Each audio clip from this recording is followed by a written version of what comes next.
நல்லெண்ணெய் சிக்கனுக்கு மட்டும் இல்லை, முட்டை குழம்புக்கும் செம்மையாக இருக்கும். எண்ணெய் நல்லா சூடானோன்னே கடுகு ஆட் பண்ணுங்கள். கடுகு வெடித்தோன்னே 1 ஸ்பூன் சோம்பு, அப்புறம் 2 பச்சை மிளகா, 3 பெரிய வெங்காயம், கொஞ்சமாக கருவேப்பிலை போட்டு நல்லா வதக்குங்க. நல்லா வதங்கினதுக்கப்புறம் 2 ஸ்பூனு இஞ்சி பூண்டு பேஸ்ட் ஆட் பண்ணுங்கள். நல்லா இது வதங்கணும். நான்வெஜ் கிரேவி மாதிரி தான், நல்லா வதங்குற அளவுக்கு இது நல்லா டேஸ்ட்டாக இருக்கும். மண்சட்டியில் செஞ்சு பாருங்கள், இன்னும் செம்ம டேஸ்டியாக இருக்கும். நான் 4 தக்காளியை நல்லா பொடியாக அரிஞ்சு வச்சுருக்கேன். பழமான தக்காளி, அதனால தான் நல்லா கிரேவி நிறையா வரும். தக்காளி வதங்க உப்பு மஞ்சள் பொடி போட்டு நல்லா மூடி போட்டு வதக்கி விடுங்க. தக்காளி வதங்கினதுக்கப்புறம் நம்ம மசாலாலாம் ஆட் பண்ணலாம். என்னடா கண்ணாடி வளையல் போட்டிருக்கேன்னு பார்க்குறீங்களா?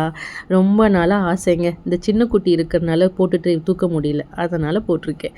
2 ஸ்பூன் மிளகாய் பொடி, 1 ஸ்பூன் மல்லிப்பொடி, கரம் மசாலா போட்டு நல்லா வதக்குங்க.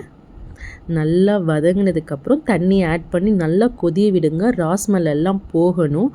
சரிங்களா? இதுக்கு சீக்ரெட்டான மசாலா என்ன தெரியுமா? தேங்காய், 1 ஸ்பூன் சோம்பு, அவ்வளோதான் ஃப்ரெண்ட்ஸ். நல்லா நேவ அரைச்சி ஆட் பண்ணுங்க.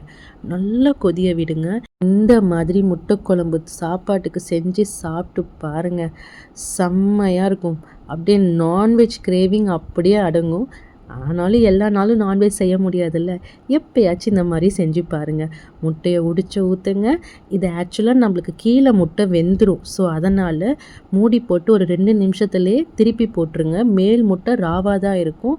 திருப்பி போட்டு அதுவும் நம்ம வேக வைக்கிறதுனால உங்களுக்கு நல்லா ஸ்பான்ஜியாக இருக்கும். ஸோ இது ஒன்று மட்டும் தான் டிப்ஸு, வேறு எதுவும் இல்லை. ஆனால் முட்டை ரொம்ப ஹார்டாகிடுங்க. முட்டை ரொம்ப நேரம் வேக விட்டிங்கன்னா லப்பர் மாதிரி ஆகிடும். அதனால தான் சொன்னேன். டிப்ஸ் சொல்கிற அளவுக்கு நான் பெரிய ஆளுலாம் இல்லை, பட் ப்ராக்டிஸ் பண்ணனால சொன்னேன், வேறு எதுவும் இல்லை. யாரும் தப்பாக எடுத்துக்காதீங்க. அவ்வளோதான் ஃப்ரெண்ட்ஸ், செம்ம டேஸ்டியாக முட்டை குழம்பு ரெடி ஆகிடும். எல்லாம் திருப்பி போட்டு மேலே மல்லி இலையை தூவி விட்டு மூடி போட்டுருங்க. ஒரு 5 நிமிஷம் கழித்து அடுப்பை ஆஃப் பண்ணி விட்டுருங்க. முட்டை குழம்பு செம்மையாக ரெடி ஆகிடும். சூடான சாப்பாட்டில் இந்த முட்டை குழம்பு ஊற்றி சாப்பிட்டு பாருங்கள், சொல்லும் போதே எச்சி உருது ஃப்ரெண்ட்ஸ்.